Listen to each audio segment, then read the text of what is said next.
Okay. I totally know what you're thinking. Chris, where in the hell have you been?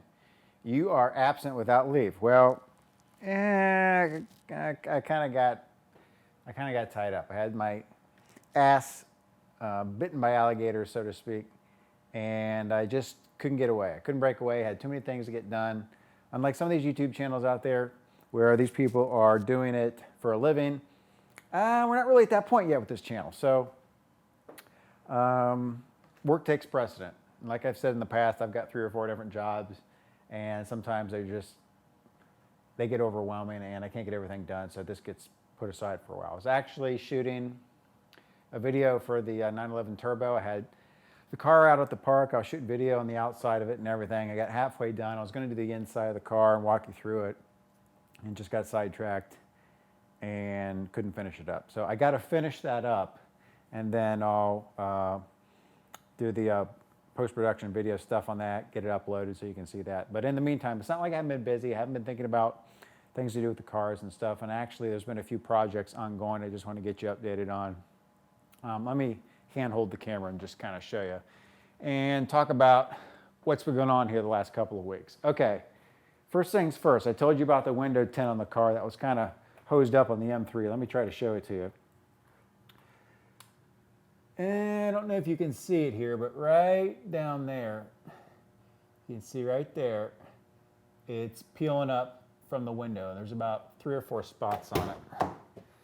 And I think it's from the windows automatically going down a little bit when you open the door and closing. Of course, there you can see it right there. If I go back and forth, you can see the little bubbles there. So what I did was I took the car down to the window tint place again, and it's like 10 minutes from here.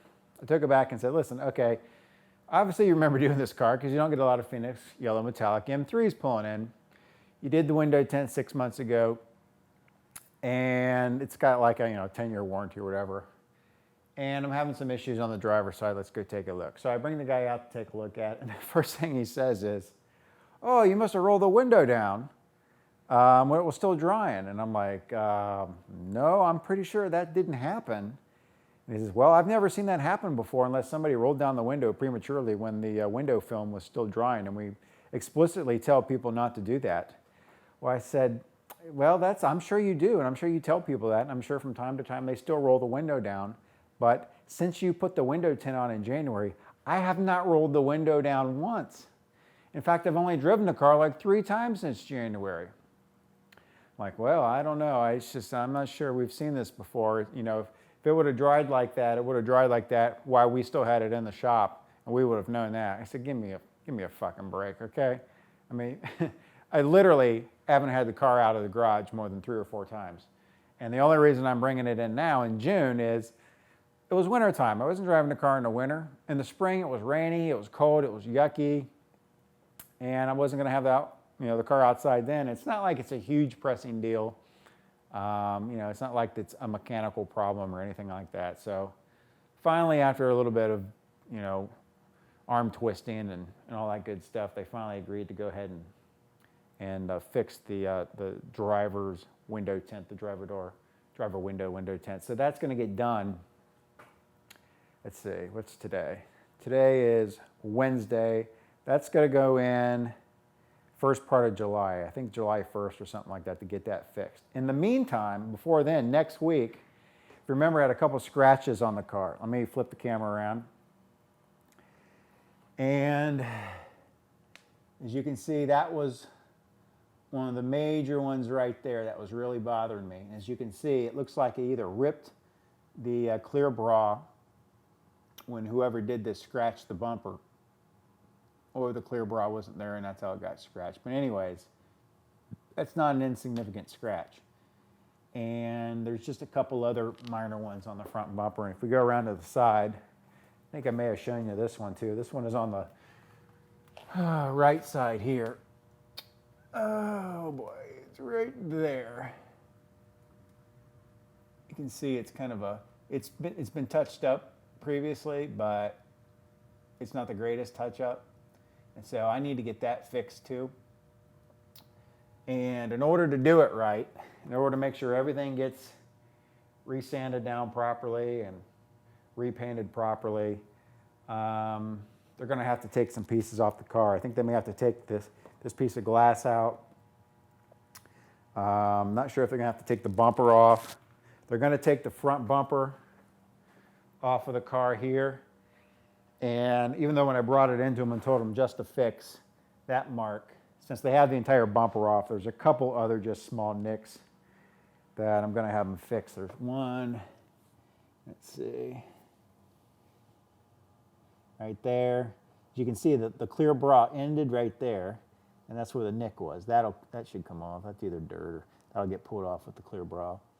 But there's just a couple really small ones. So I figured since the bumper is going to come off, we'll just get it as perfect as possible. Then I'm going to put a new clear bra on, and hopefully then the bra will be on top of perfect paint and I won't have to worry about it anymore. And so if you notice here, the clear bra ends right here. I don't know if that's a good angle. You can see the mark that follows right up in here. So that's where the cutoff is. Once it gets pulled off, I'm thinking I'm going to do the whole hood this time. Obviously I'll do the bumper, the entire bumper and all that. I'm not sure how far I'm going to take it on the quarter panels. If I do the entire quarter panels, I'll do the mirrors. The mirrors were not done, so those have never been done. So when the smoke clears and I get all this done, these frickin' bras are not cheap. So these are going to be probably, it's anywhere from like $600 to $800 if you kind of just cut the work off here at the front of the hood. And by the time you go all the way back to the windshield and you start doing mirrors and all the front quarter panels and all that stuff, you're getting into the $1,000, $1,500 range. So it's not cheap, but it's not cheap to take all this shit off and get those two places fixed either. That's going to be about $1,100, $1,200 to get that stuff fixed, but at least it's going to get done right. And fortunately, the company that's doing it, my next door neighbor actually used to own the company and he sold it to these people, so I'm pretty confident they'll do a good job. And the guy is a former BMW guy, so he's actually done one other car in this color before. So hopefully they'll get it right. If they don't get it right and they get it fucked up, they're going to hear from me. So those two things are really the next two projects, is to get those pieces, those two scratches, the scratch up here and then the blemish on the right rear quarter panel fixed, get the clear bra put on, get the window tint fixed.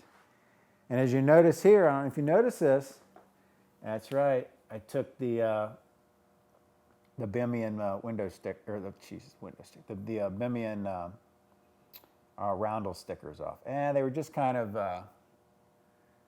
I didn't hate them. I'm not going to lie to you, I didn't hate them, but I had a hard time having them grow on me. It's one of those things where, well, it's probably just going to look better if it looks stock. So I ended up taking them off. As you can see, I took them off on the hood, and it's also off on the rear trunk. So that's probably the way it's going to stay, and that's fine. But it was something worth trying. It was only like $50, $60 to order this thing. So that's that. So anything else M3 wise? Not really. I did have it out last week, obviously, when I took it to the window tint people. And I've got it registered for a show in, let's see, the second week of July. This is like a 1,500 car show, about 80 miles from here. It's huge. One of the featured marks there this year is BMW, so I'll be taking it to that. I'll be in the BMW class. They're lumping me in the M class, so all the M cars are going to get judged together. So I have no idea what's going to show up, what's going to be there. I've been to this event a bunch of times, but I've never brought a BMW. I brought Porsches there, so I didn't really pay a whole lot of attention when I was there the last few times to what kind of Beamers were there. But I'm sure they'll get some good cars. It's a really nice show. So we'll just see how that goes. That's not you just basically sign up for that and you show up. So there's nothing like an invitation only type of thing where they have to screen the car before they let you in. Car show last week, which they didn't let me in, down in Cincinnati, that was one of those type of shows. So we'll see what happens there in about 3 weeks in Columbus. Then after that, I've sent my stuff in for the local concourse here, which is limited to 200 cars. Again, BMW is the featured marque because of the 100-year anniversary stuff. So we'll see how that goes. They'll have to approve the car. I've been in that show before with the Turbo. That was in there. I haven't had in that show for probably 6 or 7 years, but the Turbo won awards of excellence 3 or 4 times. And then they kind of changed the venue with the event, and they kind of went a little bit more upscale. And they were looking for a little bit more older cars than this even. So I just stopped taking it to that event. But hopefully they'll let the Beamer in because it's a local show. It's a really nice show. I mean, it's the kind of show that, they're going to get 1965 Ferraris and that type of stuff. I mean, really highfalutin, DB4, DB5, Aston Martins. Sort of a wine and cheese crowd more than a beer and pretzel crowd, which really isn't my taste, but it'd be a nice feather in the cap to get the Beamer there. So we'll see how that goes. As far as what's going on immediately here in the next few days, I'm taking a short trip to one of my buddies' houses in Columbus, hopefully Saturday. He's got a little hacienda up there. He's got 2 or 3 cool cars. I'm probably going with 4 or 5 other people. So we may go up there and just hang out and have some food and stuff. So if I go up there, I'll take the camera with me and just show you around. Okay, so that's that. So that's pretty much it as far as the projects are concerned. Get the BMW stuff fixed, get all that perfect, and get it to the show in the next couple of weeks up in Columbus. And I'll see if I can find a few more after that, take it to, but sometimes it's slim pickings around. I tell you what, since joining the BMW club, BMW CCA, I'm pretty unimpressed with the events that they hold around here. I'm in the Buckeye chapter, and I mean, they hardly do anything, at least in terms of the newsletter I get every month or every quarter or whatever. There's hardly anything in there that people are doing. I mean, the last event I think they had was some like litter pickup on the side of a highway or something like that. And hey, far be it from me to criticize people picking up litter, but you can get a little bit more creative than that.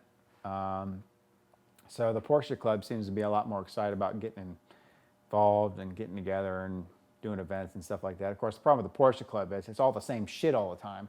The only thing they ever want to do is drive through traffic cones, in a Kmart parking lot with a stopwatch, or they want to have chili cook-offs. Those are pretty much the only 2 things they ever want to do. And if you don't have an interest in that, they pretty much think you're crazy. So it is what it is. So anyways, that's that. That's the lay of the land here in the last couple of weeks. I'll try to get some more videos uploaded here in the next few days. If you like this video, like it. If you didn't like it, don't like it. And subscribe today if you haven't missed an episode. Thanks.